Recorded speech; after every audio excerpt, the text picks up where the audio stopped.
The research presents a spiking neural network (SNN) model incorporating learnable synaptic delays through dilated convolution with learnable spacings (DCLS). Trained on the Raw Heidelberg Digits keyword spotting benchmark using backpropagation through time with surrogate gradients, the analysis reveals that excitation and inhibition are grouped together both in space and time after training.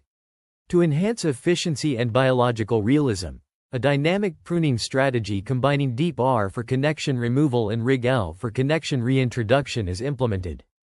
Dale's principle is also incorporated, enforcing each neuron to be exclusively excitatory or inhibitory, aligning the model closer to biological neural networks. The results show that spatio-temporal patterns of excitation and inhibition emerge in the more biologically plausible model.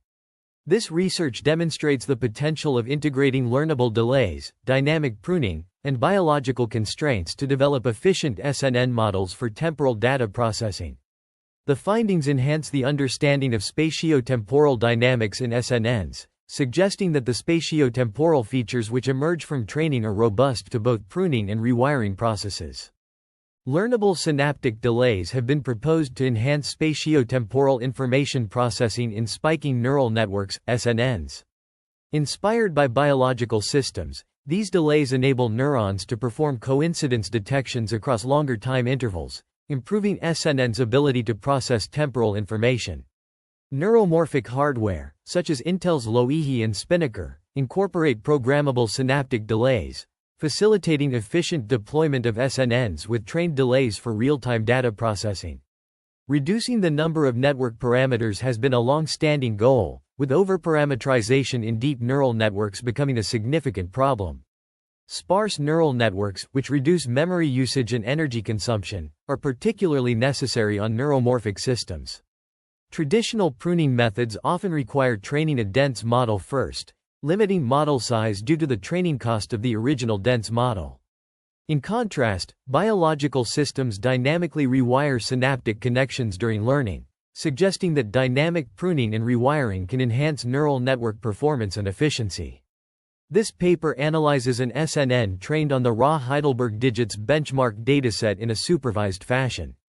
The learnt parameters are analyzed, and biological constraints, such as sparse connectivity and Dale's principle, are enforced during training. The SNN model considered consists of leaky integrate and fire leaf neurons, where the membrane potential of the ITH neuron in layer L is governed by equation 1, with a membrane time constant tau equals 10.05. Neurons emit a spike when their membrane potential reaches the threshold Th equals 1, yielding the spike train S, L1, J in layer L1, as described by equation 2. By incorporating biological constraints, the analysis reveals the impact of sparse connectivity and Dale's principle on the network's performance and parameter distribution. The results provide insights into the potential of dynamic pruning and rewiring in enhancing SNN efficiency and performance, paving the way for further research in this area. Mészáros et al. Present a comprehensive analysis of the structure of excitation and inhibition in spiking neural networks, SNNs. To update the membrane potential, they employ a linear Euler integration method with a time step of 10 milliseconds. During the backward pass of training, they introduce an arctan surrogate gradient, replacing the non-differentiable Heaviside step function. The authors implement synaptic delay training using dilated convolutions with learnable spacings, DCLS, where a 1D kernel defined by a Gaussian function convolves the spike train from the previous layer. The kernel parameters, including synaptic delay and standard deviation, are adjusted during training. For dynamic pruning, they combine two methods, deep R and RigL. Deep R defines synaptic weights as a function of a sign value and a trainable parameter, with L1 regularization to encourage pruning of unnecessary connections. RigL introduces synapses based on gradient analysis, selecting the k-highest gradients from inactive connections. To optimize the target sparsity for different layers, the authors apply the Erderani formula, aiming to have fewer connections in larger layers and more connections in smaller layers. This approach contributes to the development of more efficient and adaptive SNNs by optimizing their structure and synaptic delays. The authors delve into the structure of excitation and inhibition in spiking neural networks, SNNs, presenting a toy example of generating spatio-temporal receptive fields, in Figure 1. This process illustrates the creation of a panel for each hidden neuron by placing color-coded weight values at the learned delay value on the z-axis, used to analyze learned spatio-temporal patterns in SNNs. They note that most neural network models do not adhere to Dale's principle, which states that neurons are either exclusively excitatory or inhibitory. However, with their method, DeepR, they can conveniently apply this constraint by generating a random sign vector and broadcasting it into a matrix. The authors extend the PyTorch implementation by Hamawamri et al. 2023 for their experiments, using an architecture with one hidden layer, dropout layers, batch normalization, and delays in the range of 0-25. They use a voltage readout and cross-entropy loss for training, and train their model with the atom optimizer, using a one-cycle scheduler for weights and a cosine annealing scheduler for delays. The authors present their experimental results, training their models with the best hyperparameters used by Hamawamri et al.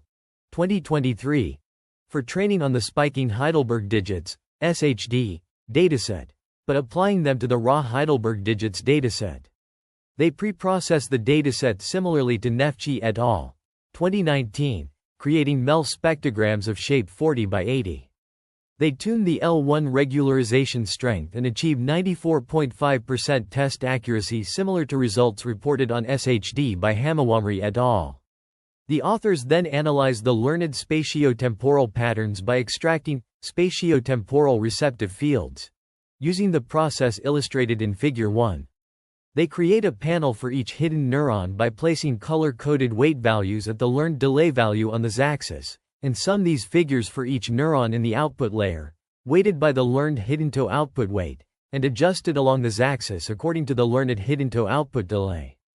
The research paper delves into the structure of excitation and inhibition in spiking neural networks, SNNs, focusing on the emergence of spatio-temporal patterns.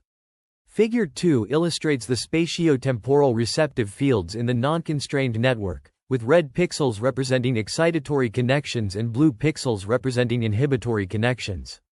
The pixel transparency corresponds to synaptic strength, visually demonstrating the formation of spatio-temporal patterns of excitation and inhibition in each output neuron after training the network.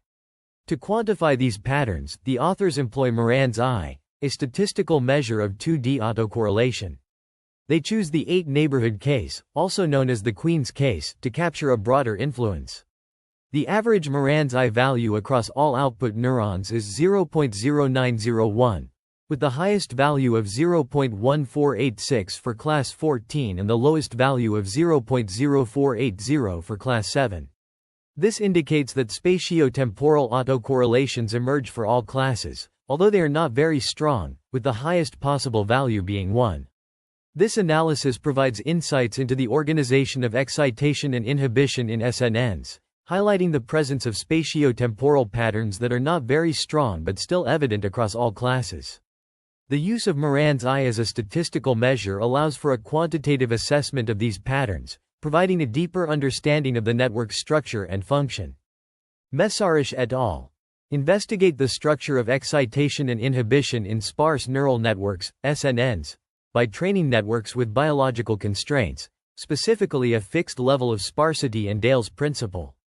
They demonstrate that spatio-temporal grouping of excitation and inhibition emerges in these networks, as shown in Figure 3.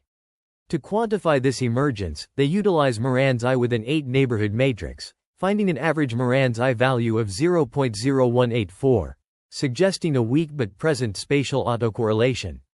This is expected given the limited connections within the 8 neighborhood. The authors also compare the classification performance of a dense network and a sparse Dalian network. By progressively halving the number of connections in subsequent training sessions, they observe that the sparse network's performance degrades more gradually than the dense networks, indicating that the sparse network is more resilient to the removal of connections. This is likely due to its biological constraints and the emergence of coherent spatio-temporal patterns.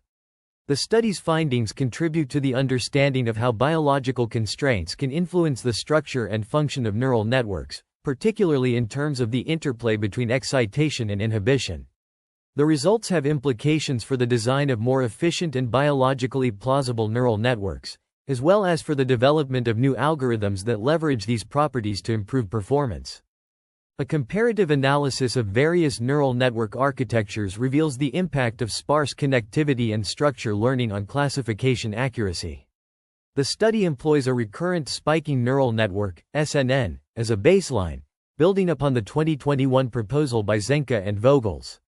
Figure 4a compares the performance of dense and sparse Dalian networks across varying synapse numbers. As synapse count decreases, sparse connectivity becomes beneficial, even when adhering to Dale's principle. Notably, dense network results are based on single simulations, while sparse Dalian network results are averaged over 3 simulations due to initialization sensitivity. Figure 4b examines the effects of structure learning and delay learning on classification accuracy. The results indicate that structure learning does not significantly improve performance at lower sparsity levels but becomes increasingly beneficial as sparsity increases, consistent with the design of these methods for highly sparse models. Delay learning is shown to improve results with a fixed connectivity matrix, as previously demonstrated by Hamawamri et al. In 2023. However, the benefits of delay learning are less apparent when the structure is learned. The key finding is that sparse connectivity can be beneficial for SNNs, particularly when combined with structure learning and delay learning.